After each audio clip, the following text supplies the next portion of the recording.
அதிகாரம் 22. திரண்ட செல்வத்தை விட நற்பெயரை தேர்ந்து கொள்வது மேல். வெள்ளியையும் பொன்னையும் விட புகழைப் பெறுவதே மேல். செல்வருக்கும் வறியவருக்கும் பொதுவான ஒன்று உண்டு.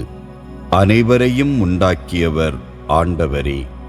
எதிரில் வரும் இடரை கண்டதும் முன்மதியுடையோர் மறைந்து கொள்வர். அறிவற்றோர் அதன் எதிரே சென்று அழிவுக்கு ஆளாவர். தாழ்மை உள்ளவர்களுக்கும் ஆண்டவரிடம் அச்சமுடையவர்களுக்கும் கிடைக்கும் பயன் செல்வமும் மேன்மையும் நீடித்த ஆயுளுமாகும். நேர்மையற்றோர் வழியில் முள்ளும் கண்ணியும் இருக்கும். விழிப்புடன் இருப்போர் அவற்றின் அருகில் செல்ல மாட்டார். நல்வழியில் நடக்க பிள்ளையை பழக்கு. முதுமையிலும் அவர் அந்த பழக்கத்தை விட்டுவிட மாட்டார். செல்வர் ஏழையை அடக்கி ஆள்வர். கடன்பட்டவர் கடன் கொடுத்தவருக்கு அடிமை. அநீதியை விதைப்பவன் தீமையை அறுப்பான். அவனது சீற்றம் அவனையே எரித்துவிடும். கண்களில் கனிவு கொண்டோர் தம் உணவை ஏழையரோடு பகிர்ந்துண்பார். அவர்களே ஆசி பெற்றவர்கள். ஏளனம் செய்வோனை வெளியே துரத்து. சண்டை நின்றுவிடும். சச்சரவும் பழிச்சொல்லும் ஒழிந்துவிடும். தூய உள்ளத்தை விரும்புவோர் தம் இனிமை மிகு சொல்லால் அரசரது நட்பை பெறுவர். அறிவுடையோரை காப்பதில் ஆண்டவர் கண்ணாயிருக்கின்றார். பற்றுறுதியற்றோரின் வார்த்தைகளை புறந்தள்ளுகின்றார். வெளியே சிங்கம் நிற்கிறது. வீதியில் கால் வைத்தால் கொல்லப்படுவேன் என்கிறான் சோம்பேறி. பரத்தையின் வாய் ஓர் ஆழமான படுகுழி. ஆண்டவரின் சினத்திற்கு ஆளானோர் அதில் போய் விழுவர். பிள்ளையின் இதயத்தில் மடமை ஒட்டி கொண்டிருக்கும். கண்டித்து திருத்தும் பிரம்பால் அதை அகற்றிவிடலாம்.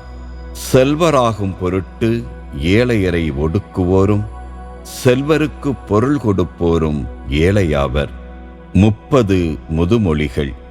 ஞானியர் போதித்ததை நான் உனக்கு கூறுகின்றேன்.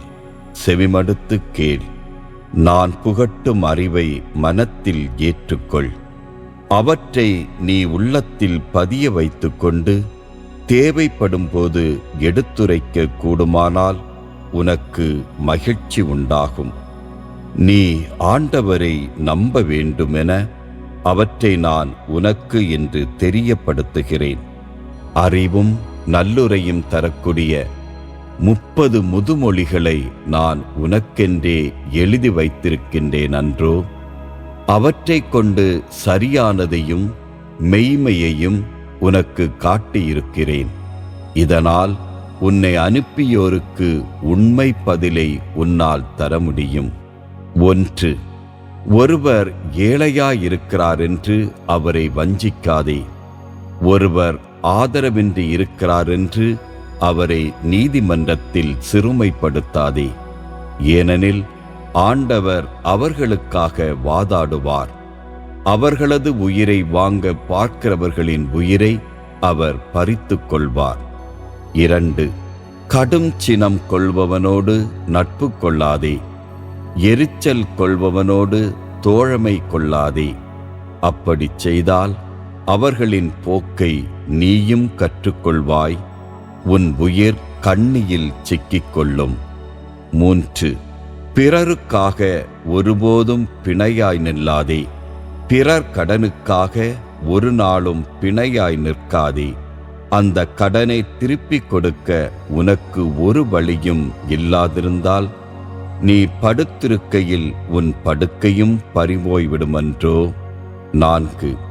வழி சொத்துக்கு உன் மூதாதையர் குறித்து வைத்த எல்லையை நீ மாற்றியமைக்காதே. 5. தம் அலுவலில் திறமை காட்டுகின்ற ஒருவரை பார். அவர் பாமர மனிதரிடையே பணிபுரியார். அரசவையில் பணிபுரிவார்.